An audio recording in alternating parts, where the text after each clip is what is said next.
Começa agora o GoCast, convidados sempre interessantes e assuntos relevantes para a sua vida e também conhecimento. Antes de começar, você já sabe, né? Deixa o like no vídeo, se inscreva no nosso canal e segue a gente lá no Instagram, @GoCastBR. Agora sim, minha convidada de hoje é a Ilse de Freitas Bastos, formada em psicologia pela PUC. Ela tem formação em psicanálise de crianças e adolescentes e é pós-graduada em transtorno do espectro autista e transtornos globais do desenvolvimento. Além disso, especialista em ética aplicada à educação. Ou seja, estou com uma fera aqui na minha frente. Ilse, eu quero destrinchar com você esse assunto, vários temas, mas primeiro, é claro, muito obrigada pela tua presença aqui no GoCast, muito obrigada por ter aceito o convite. Eu que agradeço, né, parabenizar aí pelo serviço, prestação de serviço à comunidade, Sim. né, à população garuvense, eu acho super importante e espero que possa colaborar aí com os teus ouvintes, com os teus... Vai, com essa bagagem toda que eu li agora pro pessoal, com certeza vai. Ilse, eu quero falar de tantos temas aqui, mas eu quero começar com o seguinte, eu sou mãe de um adolescente de 16 e uma pré-adolescente de 11, um casal. A minha pergunta é o seguinte, o que está acontecendo? O que está acontecendo? Na realidade, né? O que está acontecendo? Eu tenho certeza que as mães devem estar pensando a mesma coisa que eu. As mães que têm ali, eu tenho adolescente e a pré-adolescente. O que está acontecendo assim? O que você acha, na tua experiência? Mas se você tivesse que dar uma... Mais recentemente, assim, né? Eu penso assim, que a questão principal hoje é justamente isso, né? O abuso de telas. Porque veja bem, né? A minha experiência diz assim, nós passamos por um período muito difícil, que é a pandemia, que foi, né, 2020, né? 20. Até 2022. Até 2022 foi um período bastante crítico. Então, essas crianças e esses adolescentes, eles foram obrigados a seguir uma rotina totalmente diferente da rotina que eles estavam acostumados. Né? Então, tiveram que ficar mais em casa, tiveram que estabelecer outras formas de relacionamento com seus pares. As tarefas da escola eram por meios digitais, né? Por meios digitais, não tinha o apoio, às vezes, de um professor, que é essencial nessa fase, principalmente, né, da tua mais nova, que provavelmente estava na fase de... Ela pegou bem a alfabetização. Alfabetização. Foi terrível. Exatamente. Mas eu alfabetizei ela em casa. Exato. Então, aí que tá. Muitas famílias foram pegas, muitas famílias, né, quer dizer, todo mundo foi pego de surpresa, sim, claro. Mas muitas famílias não tinham uma retaguarda de apoio, né? E essas crianças ficaram meio à deriva ali, os pais também não sabiam o que fazer. Os professores também tiveram que se adaptar praticamente de uma hora para outra. Se reinventar, né? Tiveram que se reinventar, tiveram que usar meios que até então eles não tinham tanta intimidade, né? Então, foi um período bastante conturbado para todos. Certo. E você acha que, então, esse momento da Covid marcou para sempre aquelas crianças e adolescentes daquele momento, de lá para cá? Muitas pesquisas e muitos especialistas alegam que sim, que invariavelmente esse período foi um período bastante difícil, especialmente para crianças e adolescentes que estavam nos seus anos iniciais de estudos, de formação e formação de personalidade, né? Então, eu creio que ainda assim temos reflexo de anos... É bem isso, um reflexo disso. E quando a pandemia acabou, vamos dizer, né, e voltou tudo ao normal, aquilo já estava estabelecido, né? Era difícil daí?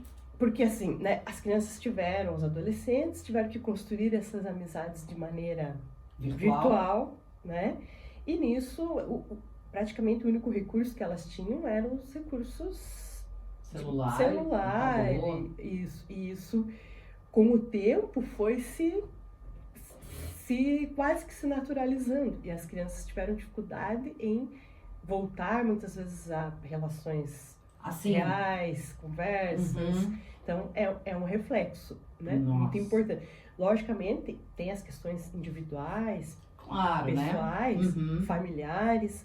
Mas, em geral, essa é uma questão que hoje a gente vê ainda como um reflexo, né, desses anos aí que nós atravessamos. E eu, por exemplo, que obviamente já era adulta na pandemia, para os adultos não... Também, não, sem também dúvida. afetou? Afetou, mas em outros aspectos, né? Em outros, porque você veja, foram momentos... Eu, por exemplo, nasci sem internet. Eu sou da época analógica, né? Então, para os adultos, por exemplo, assim, né, foram períodos muito difíceis. Pessoas perderam trabalho, pessoas perderam familiares. Aí eram em outros aspectos, né? Em outros aspectos, que também gerou sinais e sintomas de ansiedade. Sequelas para agora. Muitas pessoas ficaram doentes, né? Adquiriram o vírus ainda numa fase inicial, onde não havia muitos recursos, especialmente a vacina. Sim. Então, haviam outras formas de afetamento, né? Certo. E para as crianças também, as crianças não passaram sem esses efeitos. Com certeza. Né? Eu acho que até mesmo porque essas crianças estavam inseridas nessas famílias onde os adultos tinham problemas, e isso também refletiu neles, né? Sem dúvida. Então você vê que bagunça. Não é só a questão da socialização, é também a questão das relações que estavam afetadas nesse período, né? Então, na minha experiência, eu tenho visto ainda muitas situações, e alguns especialistas até na questão na área educacional afirmam que os reflexos ainda permanecem, né? Até os tempos, não sabemos até quando. Até quando, mas... eu sempre fico na dúvida, porque assim, todo mundo já foi adolescente, todo mundo que é adulto, obviamente, né? Nós já fomos adolescentes. Nós éramos de fato diferentes dos de hoje, ou éramos exatamente iguais, só que a gente não percebia o quão insuportável a gente era? Essa é difícil. Mas assim, a minha tendência é achar que não, que as crianças de hoje, as crianças de ontem, são parecidas. O que muda são justamente esses períodos de crise, por exemplo, pandemia, mudanças de rotina, mudanças de hábitos, que a cultura também nos atravessa. Certo. Né? Por exemplo, na nossa faixa etária, o que tinha de diferente que pode ter interferido para nós, né? Na nossa formação. Mas não sei se acho que era isso que você estava perguntando. Se as crianças de hoje são diferentes... É bem isso, porque assim, eu fui adolescente, eu não sei de que ano você é, eu sou dos anos 80. Eu sou de 78. Então, tá perto. Então assim, era só televisão e rádio, né? Eu digo agora falando, era uma coisa analógica, né? A gente não tinha internet, não tinha... Enfim, eu escrevia carta. Eu sou do tempo da carta. É muito triste dizer isso, mas é verdade. Mas assim, o que eu quero dizer assim é que eu vejo tanto nos meus filhos quanto em outros adolescentes, falando hoje, a Camila hoje, tá, com 40 e poucos anos, eu acho eles insuportáveis. E eu fico pensando, se eu era assim também, é isso que eu não... Será que eu era assim e eu não percebia? Será que todo mundo, os meus colegas, os meus amigos também eram? Porque a minha impressão, que não sou profissional como você, que sou só uma mãe e uma... Só não, né? Não, eu quero dizer só porque eu não sou formada, né, como você, que tem toda uma bagagem. Só uma observadora, vamos dizer, da vida, além de mãe. Eu percebo que eles são insuportáveis hoje. Não vou dizer que na minha época não ia ter uma criança ou outra, mas eu tenho a impressão que hoje eles são piores. Daí era mais ou menos isso. Eu sei que é difícil para você dar uma... claro, porque não tem como você, né, bater o martelo ali de... éramos melhores do que os de hoje. Mas eu acho que a gente era. O que eu poderia, né, associar com relação a essa questão. Porque assim, o período da infância e da adolescência tem características características de mudanças, certo, de reafirmação, principalmente a adolescência. Rebeldia. Tudo isso a gente entende. Isso já rolava nos anos 60. Perfeito. Ok, até aí eu acompanho. Perfeito. Então isso faz parte, né? Faz parte de todo, eu acho, né? Sim. Invariavelmente, todos Sim, os períodos. Em qualquer época. Ah, ok. Né? Entendi. E assim, as crianças precisam passar por essa fase para se reafirmarem enquanto adultos, certo, né? Para formarem suas personalidades. Agora, se era diferente de hoje, eu creio que não, porque isso é algo que é formativo de personalidade. Só que o que você está dizendo assim, que hoje você acha que são mais insuportáveis, né? Sim. É só você tentar pensar nos adolescentes que você, inclusive, lida com eles hoje e com os que era ali da tua época quando você era adolescente. Não sei se você alguma vez chegou a fazer essa comparação. Nunca fiz. Olha aí, eu tô fazendo você se analisar. Eu nunca fiz porque assim, eu acho que assim, o desenvolvimento ele é linear, né? Ah, entendi. Eu acho que não, assim, na minha leitura, na minha percepção... É isso que eu quero saber, a tua opinião. Na minha percepção, não há essas diferenças marcantes. Assim. Não há. Você acha que é linear? Eu acho que é linear. Atravessa os tempos e vai indo. Não importa o que o mundo está passando, se teve uma guerra, se teve uma pandemia. Você acha que... Eu acho vamos dizer, né? A maioria dos adolescentes, eles são os mesmos lá de 1952 e os de hoje, eles têm particularidades iguais. Eu acho que dá para se trabalhar com essa perspectiva. Entendi, eu queria saber a tua opinião. Né, você veja, os teóricos, né, da psicanálise de crianças e adolescentes, eles já tratavam dos mesmos transtornos que a gente trata hoje com crianças e adolescentes. Né? Você veja, eles já tratavam das crianças com esses mesmos dilemas antes das células, antes da Covid, antes de tudo, eles já tinham os mesmos problemas. Então é linear mesmo. Na minha leitura, não, ótimo, eu não notei, saber a tua. Claro, não notei uma diferença entre gerações, né? Acho que é essa. Entendi, tá. Então tá bom. Então eu tô talvez vendo coisa onde não tem. Não sei. Até se você quiser fazer um parênteses assim, né? Quando você falou, sou sua mãe, não é eu. Por que eu disse que não? Porque são as mães e os pais que são, né, os responsáveis principais, os modelos. Então, você tendo a tua experiência, qualquer uma das mães ou dos pais que estão nos acompanhando, esse é um papel que tem que ser muitíssimo valorizado em todas as épocas. Porque os pais são os responsáveis não só pelo modelo, mas pela base de toda a educação das crianças. Sim. Então, quando você fala, tem um filho com 16, outro com 11, você já tem um comparativo de desenvolvimento. Sim, né? São 5 anos ali que eu vejo que são... E a experiência, porque é um desafio. É um desafio para todas as famílias criar, né? Sim, então, sem dúvida. O papel dos pais é essencial. Entendi. Né? Então, agora você falando assim, talvez, Ilse, será que não é... Será que agora eu pensei em outra coisa, me analisando aqui. Talvez não sejam as crianças agora que estão insuportáveis em relação aos crianças e jovens, adolescentes, em relação à minha adolescência. Talvez agora, pensando bem, eu devo botar a culpa nos pais de hoje. Não pode ser isso, não? Tô chegando perto. Só que assim... Tô chegando perto. Porque eu... Entendeu? Não, perfeito. Só que eu vou também fazer uma outra pontuação. Porque tem pais insuportáveis também. Eu vejo pais insuportáveis. E daí, claro, que criam crianças insuportáveis. Perfeito. Fala. Excelente. Não, eu só ia trocar um pouco a palavra culpa, né?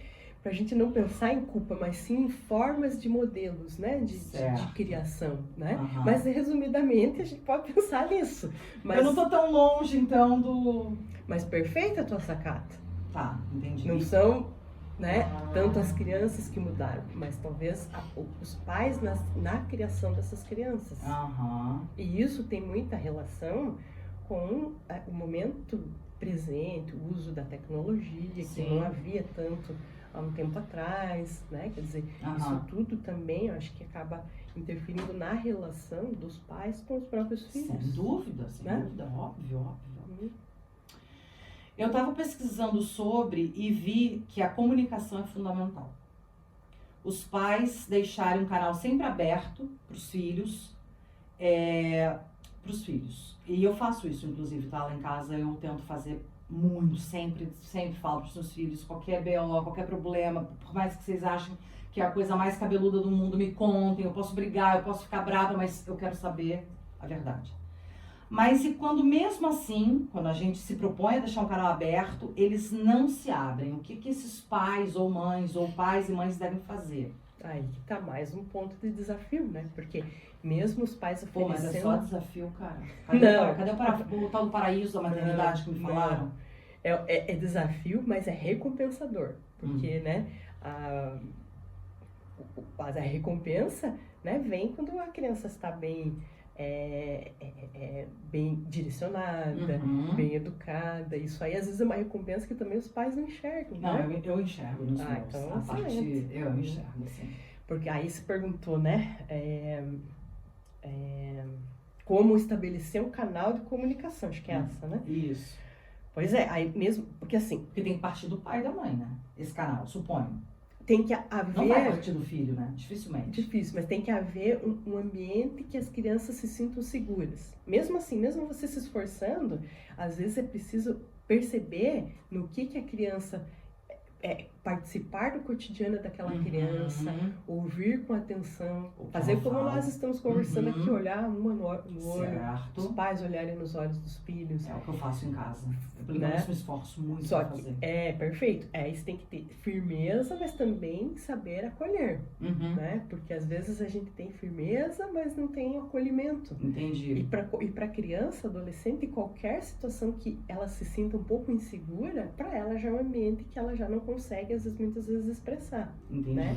Então, esses são pequenos cuidados. Mas você está falando além disso, né? Sim. Além de toda essa retaguarda que os pais precisam oferecer. Sim. Né? Aí o que pode ser feito diante disso, né? A criança, às vezes, não consegue se expressar, não consegue falar... Mas aí tem que analisar, né, Camila, assim, o que isso gera de prejuízo, por exemplo? Porque às vezes as crianças não gostam de conversar e tá tudo bem. Porque às vezes é uma timidez, mas daí eu fico preocupada, não é o caso dos meus filhos, mas eu fico às vezes preocupada com outras mães, amigas ou pessoas próximas, que como é aquela barreira da timidez, a mãe não consegue ultrapassar. E às vezes a criança... Às vezes eu conheço a criança, mais ou menos, ali, convivo um pouco com a criança / adolescente, não importa. Eu vejo que ela não tem nenhum problema. Quando eu digo problema, alguma questão que deva ser levado ao consultório. E a timidez, mas a timidez, querendo ou não, é um problema.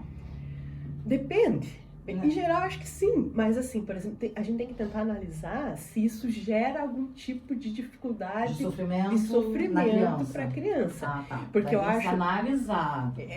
Assim, porque se a mãe vê aquilo como uma dificuldade e a criança não sofre com aquilo, né, de alguma forma, tem que se pensar de que forma que a mãe está insistindo naquele assunto. Qual a expectativa dela?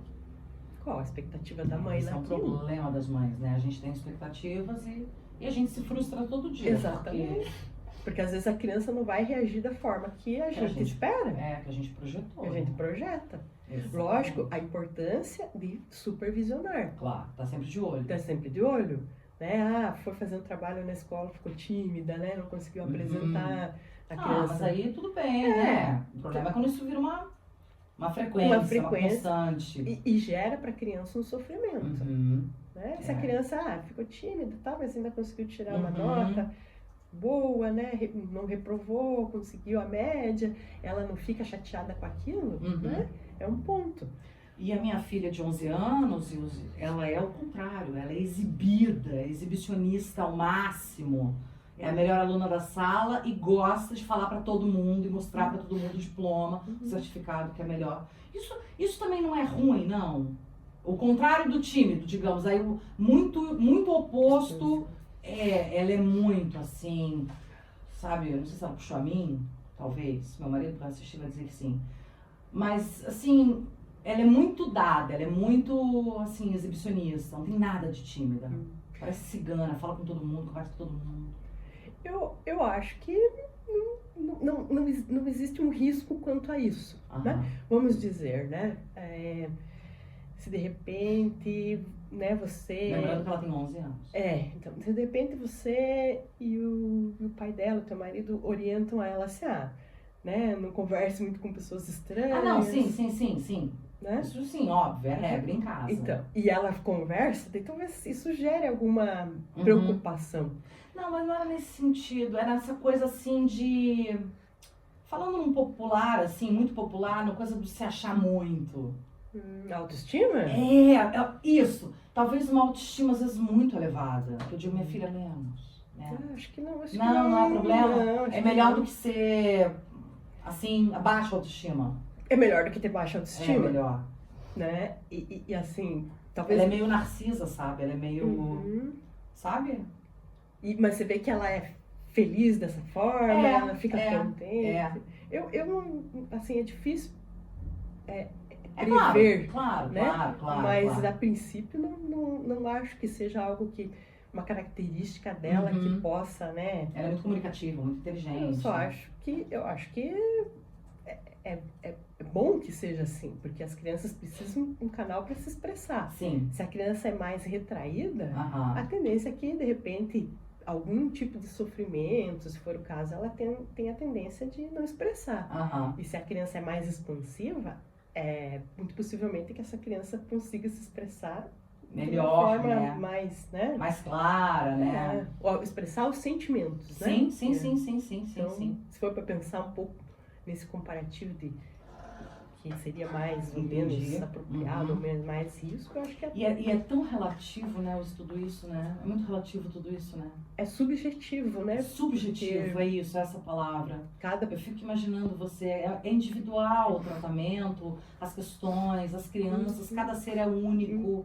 Você não pode comparar o teu filho com o da vizinha, é muito diferente. É muito. Ao mesmo tempo que, meio que criança, a gente poderia dizer assim, meio que criança é tudo igual, adolescente é tudo igual, falando assim, a grosso modo, ao mesmo tempo, eles são totalmente diferentes. Mas aí, Camila, acho que legal que você está falando, assim, porque assim, tem marcos de desenvolvimento, né? Por exemplo, com quanto tempo...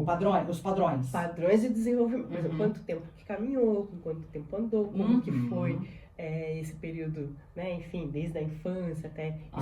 Isso é padronizado conforme as etapas do desenvolvimento. Mas agora, subjetividade, personalidade... Isso daí, que é o... Né? A individualidade, é isso que faz cada criança ser única, né? Ser única, exatamente. Ilse, já está super disseminada por aí a informação sobre o quanto as telas de hoje são prejudiciais para as crianças e adolescentes.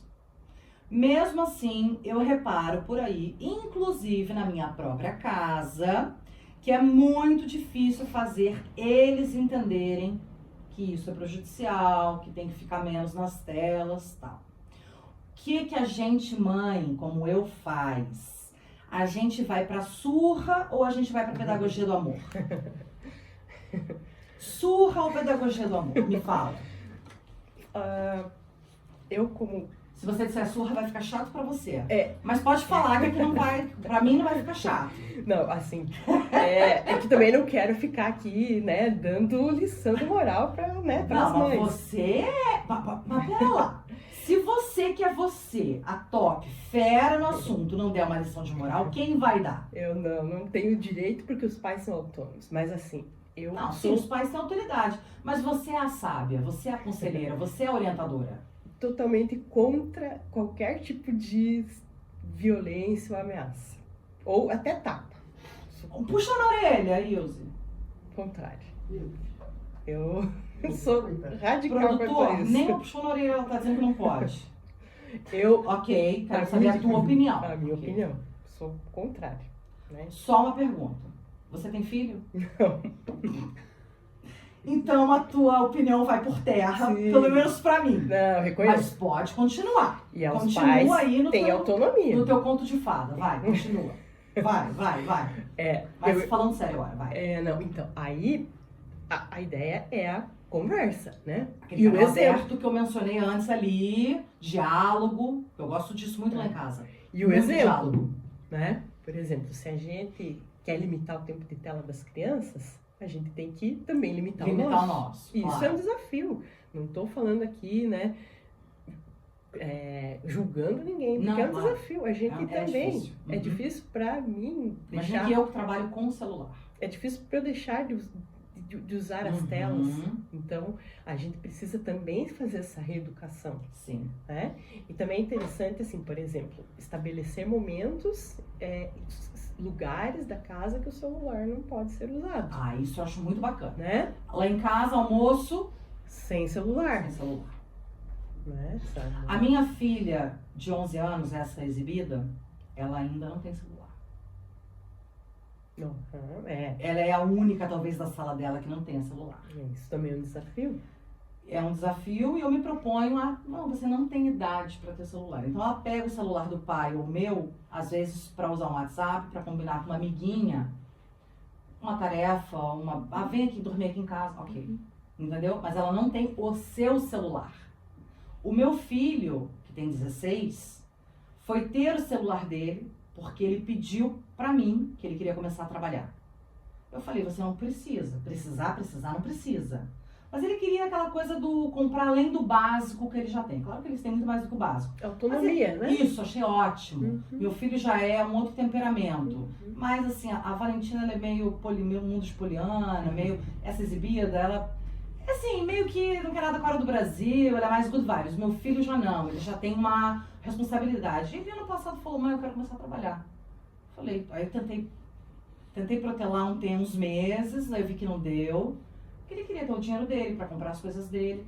E ele só tem um celular hoje, doutora, porque ele comprou com o salário dele. Não fui eu que comprei o celular. Eu pensei, bom, se ele tem maturidade para ir trabalhar, bater ponto, ele hoje tem o celular dele. A minha filha, por que eu não tenho? Eu falei, quando você, lá em casa a regra é essa, quando você começar a trabalhar, você terá o seu celular. Ela tá conformada com isso, ela já entendeu. Todo mundo na sala dela tem o seu próprio celular. Ela não tem. Ela precisa pedir pro pai ou pra mim, pelo nosso WhatsApp, para se comunicar com uma amiga. E eu tô tranquila em relação a isso. Eu não me sinto um monstro porque minha filha não tem o celular dela, entendeu? Pressionada. Não, nem um pouco. Eu não tô nem aí pro que os outros pensam, não tô nem aí. Mas desculpa te interromper. Você ia falar sobre essas combinações na mesa... Na mesa não. Só, por exemplo, tem famílias, né, que colocam o celular só depois que fizer toda a lição, por exemplo. Ok, né? É um combinado ali, cada família pode ter o seu... Pode. Tem as horas por dia, né? Não mais do que 2 horas, não importa a faixa etária, né? Não mais do que 2 horas. A Sociedade Brasileira de Pediatria orienta que seja no máximo 2 horas por dia. Mas você sabe que isso não tá rolando no Brasil, né? Não. Aliás, desculpa, você não. A Sociedade Brasileira de Pediatria está ciente de que são orientações. Essa orientação e é difícil seguir, eu sei, reconheço. Mas é um esforço de toda a sociedade. De toda a sociedade, com certeza. Por exemplo, né, às vezes quando a gente vai trabalhar com criança e adolescente, a gente procura trabalhar com jogos, com um joguinho de tabuleiro. Só que volta e meia eles querem o celular. Eu quero te mostrar isso, eu quero aquilo. Não. Não, vamos no analógico ali, o tabuleiro mesmo, dadinho. Então, né, e essas horas podem ser fracionadas, né? Não necessariamente necessariamente 2 horas a fio. Não. Pode ser 1 hora de manhã, 1 hora à tarde. E daí vai depender da família, da disposição dos pais, da organização, porque cada família é única também. Exatamente. Né? E cada família também tem os seus próprios desafios, a sua rotina, os seus horários. Né? Então... isso que você está falando também é importante, porque se a família tem dificuldade de manter uma rotina, muito possivelmente ela também vai ter dificuldade de manter esses horários de regras, né? De tela e de regras. Lá em casa tem mais rotina. E uma coisa legal também, né, Camila, assim, as regras têm que ser forjadas junto com as crianças, né? Certo. O que você acha? Vamos estabelecer juntos aqui o pai, a mãe e as crianças. Horário de telas. Eu tenho uma pergunta para fazer para você sobre isso. E olha que a gente não combinou nada. Mas eu vou chegar lá. Eu não sei onde é que tá, mas é mais ou menos sobre isso. Pera. Eu vou até pular aqui, porque eu quero chegar nesse ponto para não esquecer. Já é que foi parar, mas eu tenho certeza que eu fiz essa pergunta. Aqui, chega. Fazendo a minha pesquisa para te entrevistar, eu li que os pais devem negociar e estabelecer as regras juntos. Você estava falando sobre isso. Para que o filho participe de decisões e você pareça mais flexível. Negociar com o filho, Ilse, eu li sobre isso. É arriscado? Aí a minha pergunta, não é por tanta flexibilidade que a gente chegou a tal ponto? Porque tem uma diferença entre flexibilidade e permissividade. Flexibilidade é isso, é saber negociar com as crianças. Só que para isso também tem que ter uma confiança, por exemplo, se a criança tem maturidade para acompanhar aquele raciocínio. Claro, tem que ver. Se uma criança de 3 anos não já vai, não dá. Claro, já não vai entender, óbvio. Mas com uma criança maiorzinha, ela já tem que ter esses conceitos introjetados na personalidade. Tá. Ela já tem que ter consciência de que algumas questões ela já sabe como funciona. E geralmente, o famoso certo e errado. Geralmente elas têm essa maturidade, né? Elas já têm essa consciência, né? Então, isso a partir de que idade, você diria? A partir para fazer essa negociação? Uns 6, 7 anos? Não. 6, 7, dá para começar com 5 e ir direcionando, né? Só que isso não é uma coisa que a gente vai fazer só num dia só, ou num ano. A gente vai fazendo isso progressivamente, né? Constantemente, né? Sentar todo mundo, vamos fazer assim, o que vocês acham? As regras para usar o celular, que horário? Depois que todo mundo fez a lição, antes do jantar, depois, né? Aí as crianças vão dizer, eu quero tal horário. Então, isso elas já vão introjetando. E depois, logicamente, vai fazendo os ajustes, né? É que essa democracia que você está propondo, ela me parece muito absurda de pai para filho. Eu não gosto muito lá em casa da democracia, lá em casa é mais na ditadura. Na imposição. É assim e ponto. Eu sou um pouco mais... direto. Por isso que quando eu li, por isso que eu disse que quando eu estava fazendo a pesquisa, eu achei muito curiosa essa questão de ajustar junto, de decidir coisas juntos. Eu acho que o que você está falando aqui daí... Porque lá em casa quem manda é pai e mãe. Os pais acabam perdendo autoridade se não souber lidar com isso, né? Os pais têm até a tendência que as crianças fiquem sem autoridade. Mas você diz, no meu caso ou nesse caso, quando negocia todo mundo junto? Na negociação. Os pais têm que saber até onde tem que ser. Bem delicada. É uma linha tênue, pelo que eu percebo com outras famílias que eu convivo. Então eu prefiro não ficar perto da linha tênue. Eu prefiro ficar mais para a ditadura do que para a democracia. Negociação. E tá dando certo? Olha, eu acho que tá. Eu acho que tá. Porque se você faz a negociação, justamente assim, é um risco. Porque você pode, não conseguir manter aqueles combinados. Porque se a mãe e o pai fazem os combinados, eles têm que ter... Eles têm que cumprir também. Se de repente eles fazem os combinados e mesmo assim eles esquecem ou não conseguem manter, aí tá dando abertura para a criança questionar a autoridade. Claro.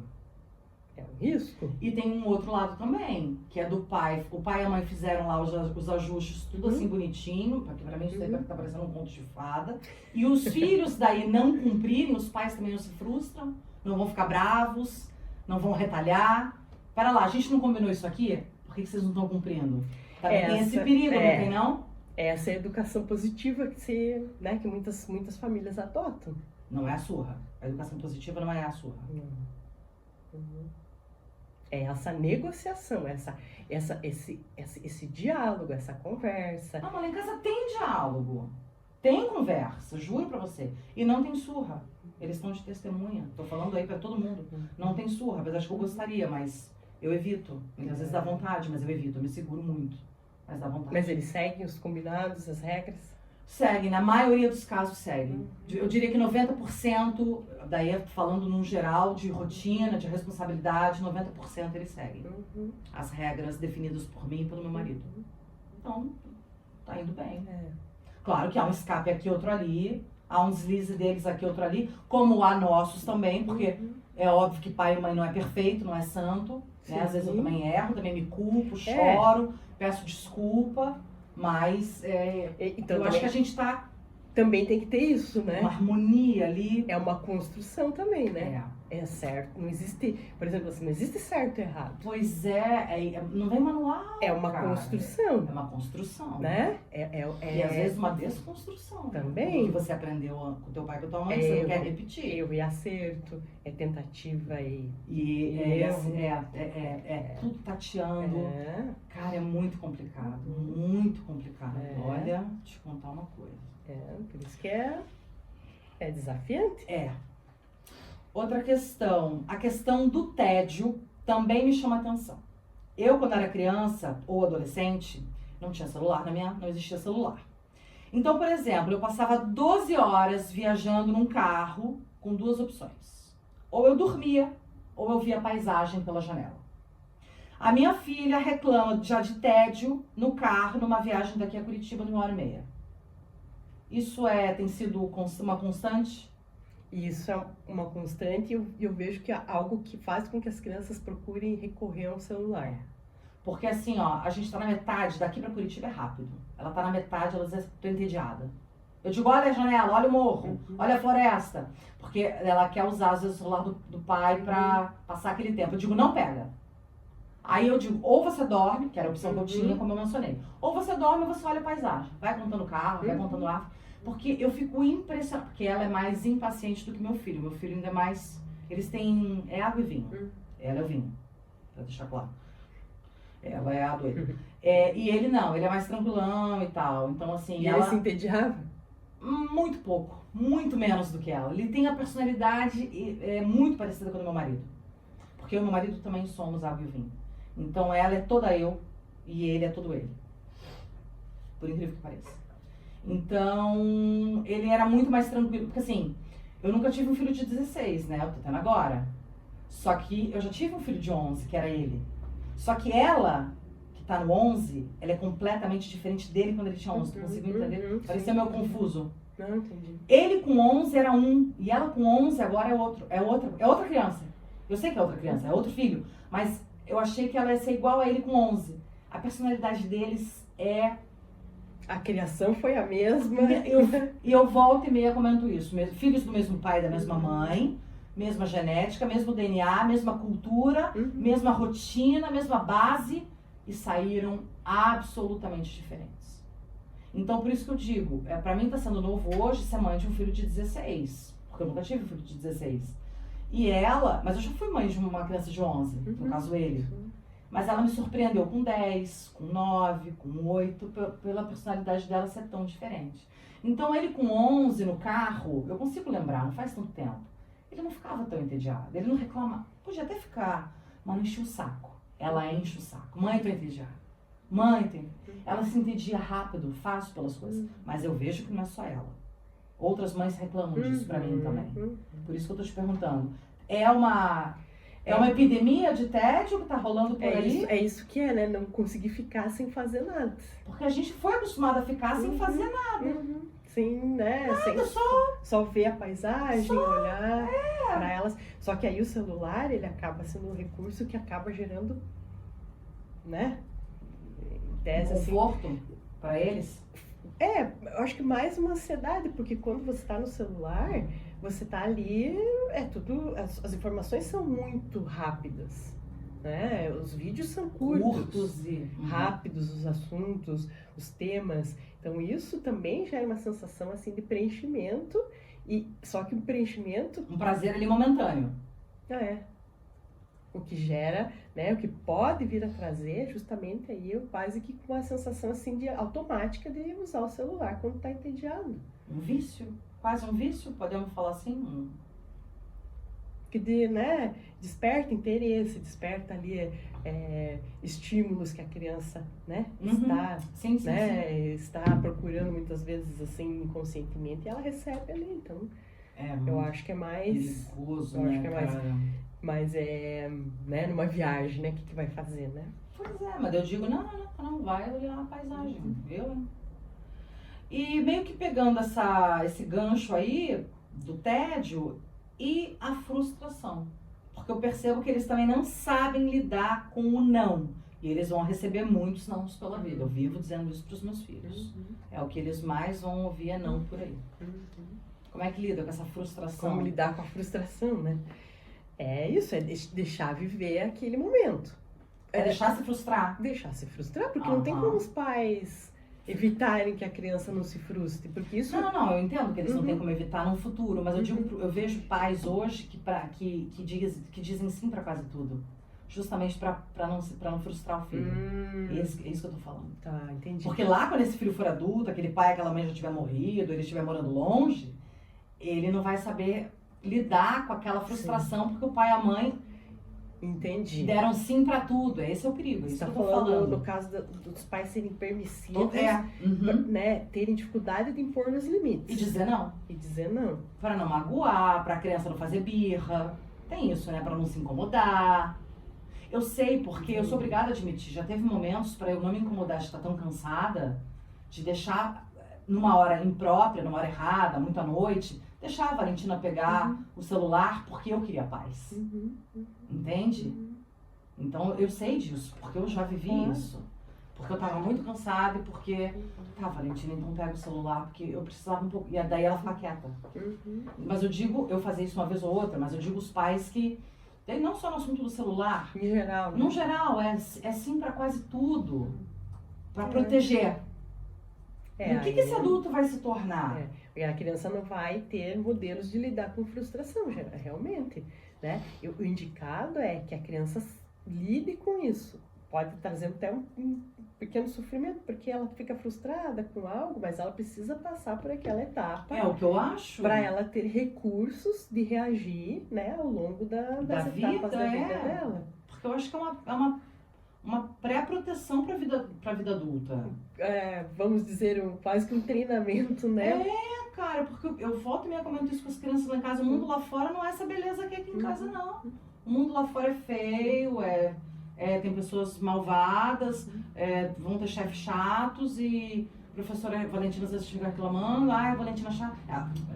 A professora é chata, eu digo, Valentina, tu tá na 5ª, 6ª série, até a faculdade você vai ter muito professor chato. Só aguenta e pronto, cara. É isso, eu mando bem assim, sabe? Se vira, nega, se vira. É assim. É assim a vida, é assim, eu tento mostrar a vida como ela é, como já dizia Nelson Rodrigues. Ai, Jesus, olha... Oi, Ilze, os famosos castigos ainda funcionam hoje em dia? Você vai dizer que não, ó. Você vai dizer que não, porque você é contra a surra, deve ser contra o castigo. Eu sou contrária. Mas, por exemplo, né, a criança tem que ter... Lógico, eu sou contrária, mas eu não vou, né, dizer que os pais têm que fazer ou não. São autônomos. Mas, por exemplo, se for para dar um castigo, a criança tem que estar... consciente do que aconteceu, claro, sem de dúvida. Situação, né? Mas eu reconheço, né? Em teoria, eu não oriento castigos, mas eu sei que isso funciona para os pais aplicam e dá certo, né? Mas eu não acho a melhor forma de lidar com, né, uma desobediência ou com... Mas sei lá, o pai ou a mãe, porque, utilidade pública isso aqui, gente, essa entrevista aqui, utilidade pública para pai e mãe, irresponsáveis em geral, né? Às vezes é uma avó que cria, não importa. Não importa quem cria, lá o responsável. Você disse, sei lá, 5 vezes para aquela criança não fazer tal coisa. Aí você não quer bater, porque você não quer bater, porque você acha errado. O castigo não cabe nisso? Para aquela criança que não obedeceu? E o castigo é o quê, né? Tirar o celular? Seja o que for. Não, o castigo pode ser... Eu consigo pensar em N formas de castigar. Mas seja o que for, vai ficar sem aquilo que ele gosta. Geralmente eu faço sem aquilo que você gosta. Pode ser até comida. Comida no sentido assim, retirar, não vai comer tal bolo por uma semana, não importa. Uma bolacha, uma bala. Na verdade, na prática acaba funcionando, mas eu acho que tem outras maneiras, que é então, essa. Então conta pra mim qual que é. A conversa, né? Chegar, falou 5 vezes, vai tomar banho, a criança não vai. Isso. Chama, né? O que tá acontecendo? Por que você não foi? O que você quer fazer? Quero ficar brincando. Mas você não tem o teu horário para você brincar? Por que você tá brincando, né? O horário de brincar é esse. Agora é o horário de se preparar para ir dormir. Você sabe que amanhã você tem aula cedo. Então você precisa acordar, você precisa se organizar, né? É chegar e chamar já para uma conversa. Mesmo a criança pequena. Eu acho que desde eu comecei com os meus... Não, e antes. Já fui falando. Colocando a regra da casa. Bem antes já. Tem que ter, as regras da casa tem que ficarem claras para ela. Sim. Geralmente a criança, né, na hora de ir pro banho, não quer. Fala 5, 6 vezes, né? Eu acho que tem que chamar para uma conversa. Acho que tem que falar mais firme, dizer, olha, né, você sabe que amanhã você tem teu horário, o que está acontecendo. Acho que tem que trazer para essa... Eu trabalho com essa abordagem. Tá. Eu vou te dar um desconto, óbvio, porque você não tem filho, apesar de você ser especialista, porque nós duas aqui estamos num duelo. Você é estudada, fera, inteligente, especialista, mas não é mãe. E eu sou. Você tem lugar de falar sobre isso. Pois é, só que você também tem. E é por isso que eu tô com um pouco de raiva de você aqui, ó. Porque você tem lugar de fala na tua formação, mas eu também tenho lugar de fala na vivência, entendeu? Não só na tua formação, óbvio, no teu dia a dia, que você lida com Um monte de então coisa. me conta um pouquinho, né, Camila? O que você faz quando você fala 5 vezes para tomar banho e a criança não faz? Isso acontece bastante lá em casa, inclusive com esse exemplo do banho. Obviamente com a minha filha, não com o meu filho. Eu perco a estribeira e grito bem braba e daí funciona. Na hora ela já... Ela vai, Daí não, pra você ver que não rola nem surra nem castigo. Mas daí o que acontece? Isso me desgasta. Porque... Mas a conversa também vai desgastar. Mas a conversa, às vezes, lá com ela é tão que não funciona. Ela passa a perna, ela enrola. Ela tem argumentos. Ela é malandra, cara. Você não tá entendendo, ela é malandra. Isso tem me incomodado muito nessa início de pré-adolescência. Ela argumenta tudo. Eu sei a quem ela puxou, eu sei que foi a mim. Mas não precisa ser assim. Deixa só eu ser assim. E ela, claro, eu também preciso fazer terapia, né? Óbvio. Também faço. Todo mundo precisa, Mas eu vejo que ela é uma cópia minha, mas eu não quero que ela seja. Nessa coisa de questionar tanto. Então, assim, é bem essa coisa do banho. Mas eu ainda tô brincando, mas eu ainda tô comendo, mas tá quase terminando o capítulo da série. E daí eu digo, mas tá ficando tarde, você tem que lavar o cabelo, tá frio, eu não quero que você durma com o cabelo molhado, até lá não vai ter... Aí, assim, das duas uma, como eu não bato e como eu não deixo... Assim, o castigo às vezes rola. Quando ela me irrita muito, eu digo, cara, quer saber? Uma semana sem celular. E ela ficou mesmo. Uma semana sem... Só as amigas mandando mensagem lá no celular do meu marido, e sendo ignoradas. Porque daí na escola, o que ela conta pra amiga na escola, eu não sei. Ah, minha mãe tirou o celular, não sei o que ela conta, mas ela fica sem. Mas geralmente eu perco a estribeira. Daí eu dou um grito. Ou então, quando o meu marido vê que eu tô no meu limite, que pode dar alguma merda... Aí ele usa aquela autoridade, aquela voz mais grossa do pai. Pai, agora não sei lá. Daí ela vai. Daí ela vai. Porque, eu não sei nas outras casas, mas é muito... Eu vejo muito isso. A mãe que tá gritando sempre muito, à toa, e o pai pouco. Mas quando o pai grita, é uma vez só. É aquela coisa da masculinidade, aquela coisa da figura paterna. Eu vejo que eles respeitam mais... do que eu, mesmo eu sendo o canal de diálogo, eles contam as coisas mais pra mim do que pra ele, os segredos, as confissões são mais pra mim, quase que todas, ele fica sabendo que eu conto pra ele. Eles, mesmo assim, eu percebo que eu sou o canal seguro deles, mesmo assim. E a figura de autoridade? Daí nem sempre. E essa coisa do não bater, porque eu não bato.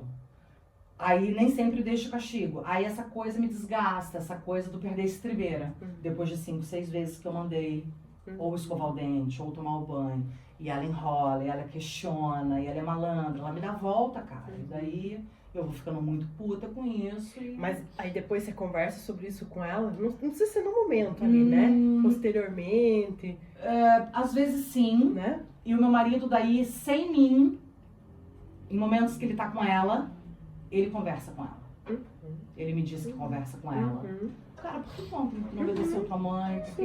É isso que eu acho que se aplica um pouco do que eu tô dizendo. Ele chama pra ela pra conversar. Isso, veja, ela acaba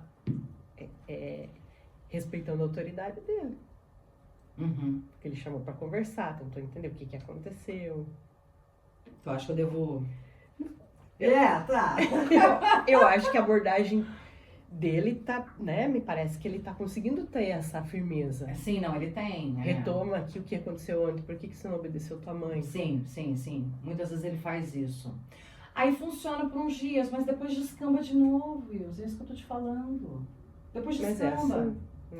Aí funciona 2, 3 dias, mas dali 3 dias eu tô gritando de novo pra ele tomar banho. Aí não tem muito... Aí eu tenho que descer o chinelo, eu tenho que mudar a estratégia, eu tenho que ir contra o que você diz.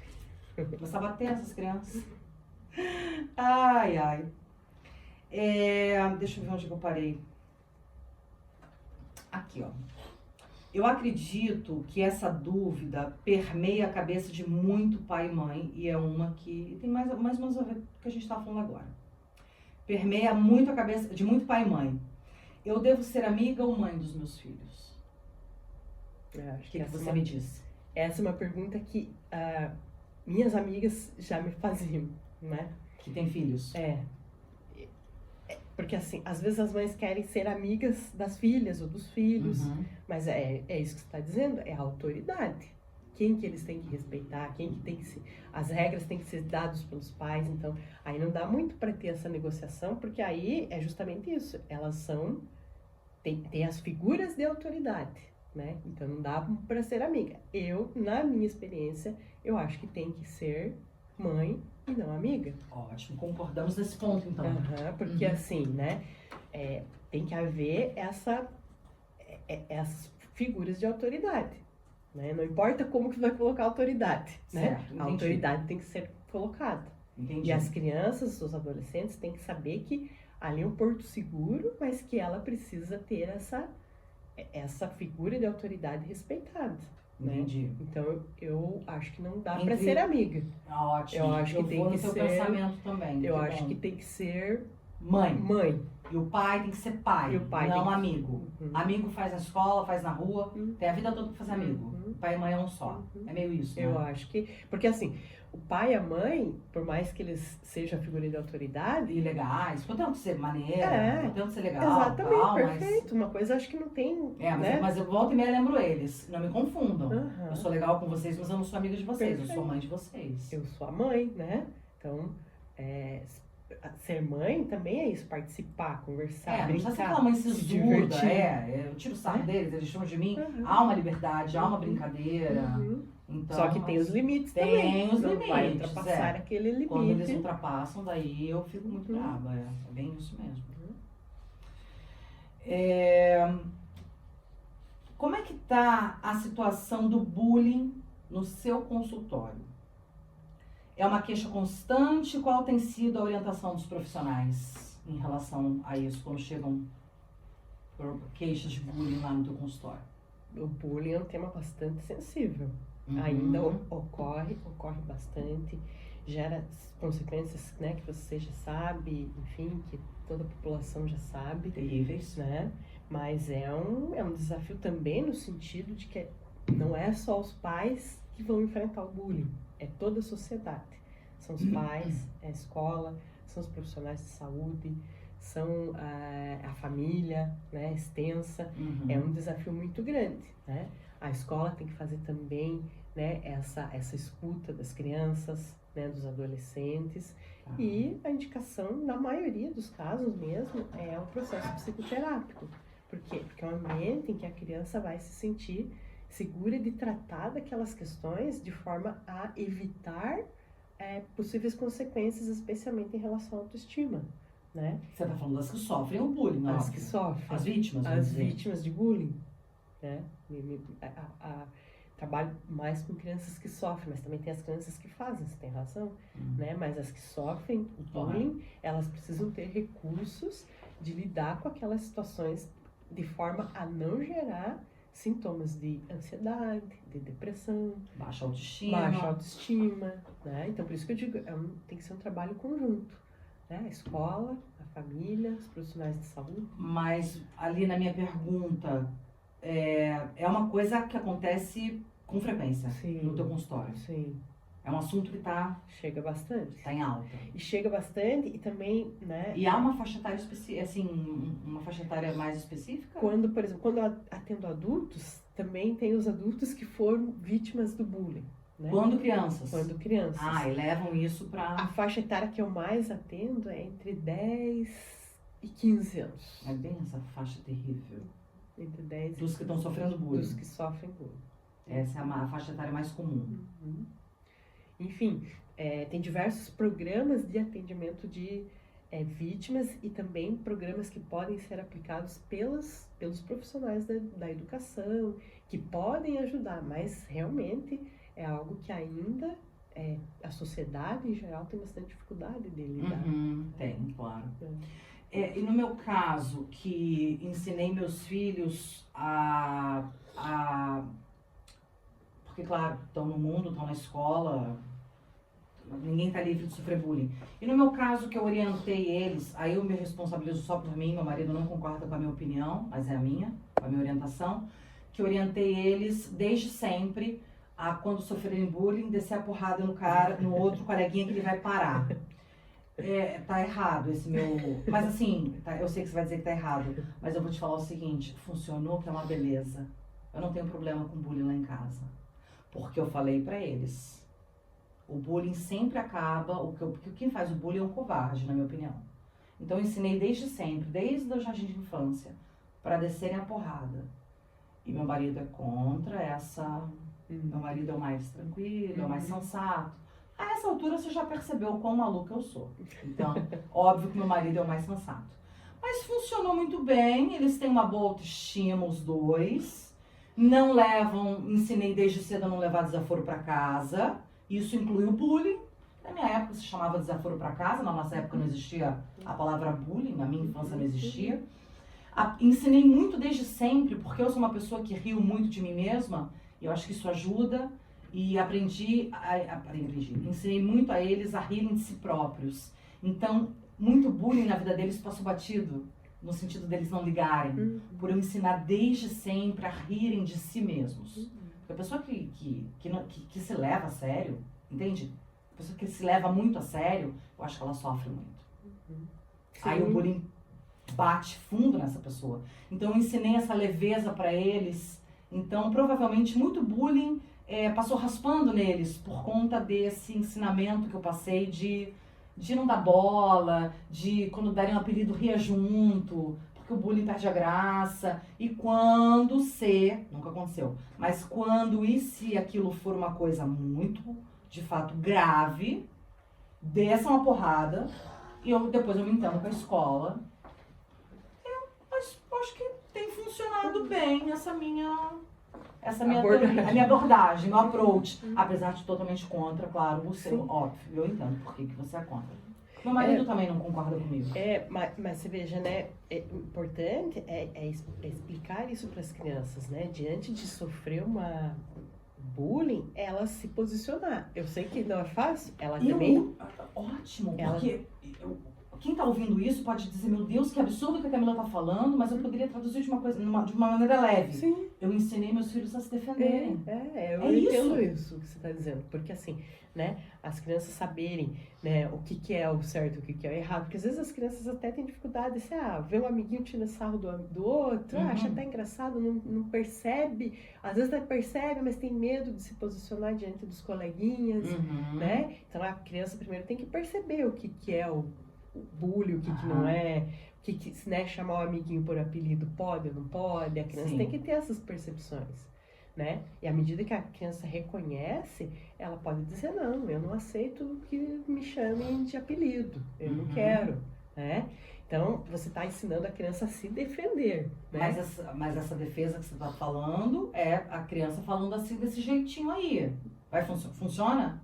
A criança falando pra outra, tipo, não gostei disso que você fez, para com isso. Às vezes não, né? Mas ela tá percebendo, ela tá se posicionando. Porque às vezes já é um grande avanço? Já é algo que a criança já consegue ter alguns elementos para pelo menos se posicionar. Ótimo. Outra, né? Se a criança tá vendo que isso não tá dando certo, ela fala pros pais, fala para a escola, fala para a família, né? Fala em geral, ela tem que ter esses mecanismos de se defender. Lógico que às vezes ela, como vítima, é difícil para ela ficar naquele lugar, né? Ser rejeitada pelos coleguinhas, né? Tem tudo isso. Mas ela precisa ter elementos que vêm justamente da criação. Sustentar autoestima, ambiente familiar que ela consiga, né, ter uma expressão com os pais, para que se isso vier acontecer com ela ter como recursos para, de alguma forma, buscar uma defesa nisso. Sim. Né? Acho que, em resumo, acho que isso que você está dizendo é mais ou menos o que eu estou dizendo em outra perspectiva. Você está falando... a gente está falando a mesma coisa, só que você está falando de um jeito bonito e eu de meter a porrada. Mas, no fim das contas, é a criança... Saber se defender. Saber se defender e ter recursos internos para lidar com situações de bullying, né? Que são terríveis, que são, dependendo, que eu acredito que tem níveis. Tem nível bobinho do apelido, mas tem níveis, assim, surreais que levam a fins trágicos, que eu não quero nem mencionar aqui, mas que levam a fins trágicos de crianças que não souberam se defender. ou não tinham uma personalidade para se defender, ou não tinham suporte em casa, talvez, o apoio. Né? O apoio, a escola também não ajudou, enfim. Mas é multifatores, né? Exatamente, multifatorial, que leva aí a fins que não gosto nem de mencionar. Pra gente quase finalizar, eu queria que você falasse um pouquinho sobre os relacionamentos abusivos, seja mãe e filho, marido e mulher, patrão e empregado. É fácil para a pessoa identificar que está vivendo uma relação tóxica? Não, é bem difícil porque, assim, geralmente a relação abusiva ou relação tóxica, ela vem permeada, ela vem fantasiada como um cuidado, como uma atenção, como uma proteção. Uhum. E a pessoa, às vezes, ela não consegue identificar isso como um mecanismo de controle do outro para com a pessoa. Okay. Então ela vem muito disfarçada. As pessoas têm dificuldade de identificar o que é atenção e o que é controle, muitas das vezes, né? Então é difícil para a pessoa ter essa percepção. Então é importante que a pessoa tenha um autoconhecimento, ela saber o que ela gosta, saber o que é bom para ela, quais os limites que ela aceita numa relação, o que é para ela aceitável ou não, o que é negociável ou não. Tá tudo aqui na cabeça dela. Autoconhecimento. Isso. Só que é muito difícil, porque às vezes as pessoas... Por que é difícil? É isso que eu quero entender. Também vários fatores, mas, por exemplo, tem pessoas que já vêm de uma relação de conflito e de abuso já na relação familiar, com os próprios pais, com os irmãos, e ela vai reproduzindo isso nas outras relações. Normal. Ela vai achando que aquilo é normal. Ela não se dá conta. Não se dá conta, acha que aquilo que ela está vivendo é algo normal. Então, são vários fatores, mas só para tentar trazer um pouco para o raciocínio mais concreto, né? Geralmente a pessoa que sofre uma relação abusiva, não sempre, claro, mas ela já vem passando por situações de abuso em outras fases da vida. Elas, às vezes, são pessoas que têm baixa estima, né? Não se reconhecem, não reconhecem suas qualidades, não reconhecem suas conquistas, então ficam vulneráveis. São pessoas que, às vezes, têm dificuldade de construir relações saudáveis também em outros ambientes. Né? São vários fatores, mas estou tentando fazer um resumo. E lembrando, me corrija se eu estiver errada, que esses abusos psicológicos, morais, quando a gente fala abuso, geralmente vem o sexual na cabeça. A gente não está nem falando disso. É um abuso mesmo de relacionamento mesmo, dessa coisa de querer ter o outro como uma posse, um controle. E eu tô errada nessa, agora é só um achismo meu, do tanto que eu leio, pesquiso, estudo. Quando a pessoa se dá conta, geralmente já fez um estrago grande nessa pessoa, não é não? Geralmente, pela experiência que eu tenho, né, trabalho com pessoas adultas que sofreram, né, que são consideradas vítimas de relacionamentos tóxicos, ela percebe já depois de muito tempo. Pois é o que eu percebo por aí também, que, tipo, vou falar assim, meio que quando já é muito tarde, assim. Que daí, ou quando já aconteceu algo extremo, né? Pode ser também, uma violência. Quando já aconteceu uma violência patrimonial, quando já aconteceu... Ou física. Ou até física em muitos casos, né? É algo que é tão difícil da pessoa se reconhecer, mesmo os amigos orientando, mesmo os amigos dizendo, as pessoas próximas, quando tem, porque às vezes um relacionamento tóxico, abusivo, a tendência é isolar aquela pessoa. Exatamente. Né? Ela acaba ficando isolada, não consegue, amigos e família. Não consegue ter apoio de outras pessoas, né? Não consegue ter apoio familiar. Então, é muito triste. É uma teia de recursos que o abusador acaba utilizando e que faz com que a pessoa fique realmente presa naquilo ali, né? E quando ela percebe, muitas vezes, já está instaurada uma situação caótica, né? Caótica. É bem isso, perfeito. Isso que você falou, isso, perfeito. E daí, eu ia perguntar isso, mas é meio isso que você falou. Eu ia perguntar, você acha que falta empatia por parte da família e dos amigos daquela pessoa, ou eles também não percebem? Às vezes é isso, né? A pessoa às vezes está tão isolada E a tendência também é isso. Às vezes a pessoa que é vítima de uma situação abusiva, ela não consegue, né, conversar com a família também não percebe esses sinais, né? Mas essa pessoa também, ela não se sente, como posso dizer, ela não se sente segura, né, de tentar sair daquilo. Ela acha que ela não vai conseguir. Ela já pressupõe que não adianta, que é assim. E se conforma. E se conforma. E outra, em relação à família, né, às vezes o isolamento é tanto que a pessoa, né, passa a ignorar. E às vezes até a pessoa, os amigos, familiares sabendo, orientam, a pessoa também, ela sabe daquilo, ela entende. Os amigos dizem, é assim, assim, e a família diz, e a pessoa mesmo assim, mesmo elas tendo essa informação, ela ainda não consegue agir de forma a perceber a recursos para sair daquilo. Ela percebe, mas ela não consegue sair. Entendi. Não sei se... Entendi. É complicado. Porque assim, o que acontece, né? Da minha percepção, os amigos falam, é assim, você está sofrendo um relacionamento abusivo, um relacionamento tóxico. A pessoa entende aquilo cognitivo, intelectualmente. Okay. Mas ela não tem recurso interno.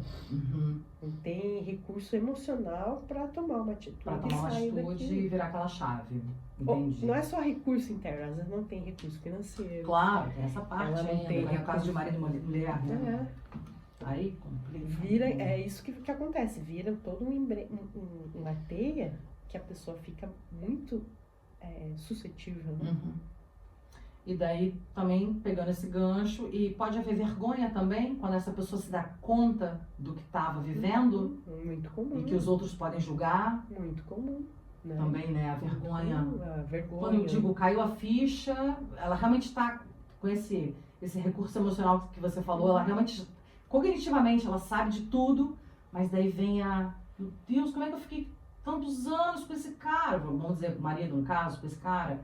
Como que eu me deixei levar a essa situação? E daí vem essa vergonha, né? Eu imagino. Imagino como é que deve ser.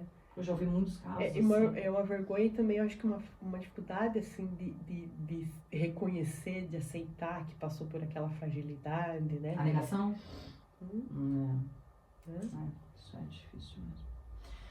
Eu já me analisei e percebi que muitas vezes eu julguei uma mulher. Muitas vezes já aconteceu isso. Se bobear ainda acontece, eu tento me policiar quanto a isso. Muitas vezes assim, como é que ela aceita que o marido seja assim, o assado? Isso é julgar, né? Você nunca sabe o que se passa na casa do outro. Mas eu costumo dizer para quem me conhece, porque eu me analisei assim, me peguei muitas vezes julgando mulheres assim e tento, claro, né, não fazer mais isso, né? Mas a gente ainda é machista e... A sociedade, né? A sociedade, no geral, né? Eu venho de uma geração muito machista, agora essa geração de agora que está melhorando, né? Mas a gente não veio de uma geração assim. E eu costumo dizer sempre assim, meu pai morreu quando eu tinha 10 anos, eu, Camila, né? E eu não tive um irmão mais velho, eu sou filha única, para gritar comigo. Então, nas minhas análises, eu percebi que para mim é fácil eu julgar aquela outra mulher, porque eu nunca tive um homem para gritar comigo. E sendo assim, eu nunca admiti que um homem gritasse comigo. Continuo não admitindo, né? Eu brigo de igual para igual com um homem, não me põe medo. E, claro, nas análises eu percebi isso, né? Porque eu não tive um pai gritando na minha orelha. Pela minha história pessoal. Eu não tive um irmão mais velho, que meu pai pode ter morrido, mas eu poderia ter sobrado um irmão mais velho que quisesse me botar um cabresto. Não tive, eu sou filha única. E isso me fez virar uma mulher forte tal, e saber o meu lugar. E eu nunca baixei cabeça para homem nenhum, nunca vou baixar, o dia que eu fizer isso. Então eu grito de igual para igual mesmo, eu brigo, eu não aceito nunca ser maltratada. Mas essa é a minha realidade. Mas durante muitos anos, me baseando na minha realidade, que não é a do coleguinha, eu me peguei julgando mulheres. É vergonhoso isso. Eu sinto vergonha quando eu lembro disso, de como que ela aceita estar vivendo desse jeito. Como ela aceita que o marido fale assim com ela. E eu me senti envergonhada muitas vezes por ela não ser igual a mim. Claro que ela não é igual a mim. Eu sou uma, ela é outra. Às vezes a gente... E fica a dica, né? Pra gente não julgar a outra mulher, né? E às vezes a gente vê, assim, até... A gente não sabe o que ela tá passando. Pessoas, assim, muito bem-sucedidas, né? Mulheres muito bem-sucedidas. Isso! Que passam, às vezes, por essas situações. E eu fico mais chocada ainda. E às vezes também, né, Camila, acho que você tá falando, né? Não estou fazendo aqui uma meia-culpa, mas, por exemplo, a gente não consegue entender realmente. Porque é algo que é muito... É algo que é muito difícil de perceber como que essas relações se constroem, né? Como que uma mulher... Como é que se mantém? Um homem se mantém numa situação dessas, né? Pra gente, pra sociedade, é muito difícil entender essas relações. Mas elas ocorrem até com pessoas que às vezes têm recursos, né? São bem-sucedidas profissionalmente, Sim. Né? Todas estão sujeitas, né? Vítimas em potenciais. Claro, claro. Né? Eu tô falando aqui, bradando aos quatro ventos, que eu já passei dos 40, então se não aconteceu até hoje, não vai acontecer, mas é claro, não posso prever, né? Mas eu digo que dificilmente aconteceria comigo, porque eu me conheço bem, me analiso e tal, né? E é esse que é a chave mesmo, a gente ter autoconhecimento. Então eu sei o que eu aceito e o que eu não aceito. E desde muito sempre, desde muito nova. Consegue dar o limite. Exatamente. E eu sempre queria conversar mais umas 2 horas com você aqui, mas a gente tem um tempo. Muito obrigada pela sua presença, pela sua disposição. Eu adorei te conhecer. A gente discorda em algumas coisas, óbvio. Porque, né? Aquela coisa da pedagogia do amor e tal. Se você me permite, somos 2 autoridades. Você enquanto mãe e eu enquanto profissional. Totalmente. Somos 2 autoridades. Eu como mãe e você como profissional. E eu me sinto... Estamos empatadas. Me sinto confortável. Então, muito obrigada mesmo pela sua presença, por ter aceito o convite. Eu acho que nosso bate-papo aqui no podcast foi utilidade pública, né? Tanta mãe e pai aí meio perdido, mais perdido do que eu, porque se eu tô perdida, eu acredito que deva ter pai e mãe ainda mais perdido do que eu, os que frequentam o seu consultório, que precisam de ajuda profissional, né? Porque a coisa realmente tá braba. Então, assim, eu acho que esse pouquinho da nossa conversa, acredito que ajudou aí muitas famílias, né, a mudarem algum pensamento ou até, quem sabe, precisamos de ajuda profissional, né? Talvez dê esse start nessas pessoas que estão assistindo, né? Tomara. Então, muito obrigada pela tua presença por conta disso, porque eu acho que é utilidade pública, né? Espero, né? Quero também te agradecer, né? Pela tua gentileza, por né, descontrair, né? Às vezes um assunto que traz algumas particularidades. Então, te agradecer a oportunidade. Imagina. E realmente eu espero que a gente possa de alguma forma contribuir, né? Com certeza. Para esse desafio que é criar filhos. Mas você falou só desafio? Não, é prazeroso, claro, felicidade, claro. É uma recompensa, é um orgulho. Que tem o lado positivo, é muito maior. Total, né? Sem dúvida. Então, eu quero também te agradecer, espero que possa ter auxiliado, né, algumas pessoas, e espero que, né, também possa, né, ter também, né, contribuído com o teu trabalho, não né? tenha dúvida, você contribuiu o teu trabalho. Muito. Foi ótimo conversar com você. Muito obrigada mesmo. Eu sou Camila Provenzano e esse foi o GoCast. Se cuidem e até a próxima.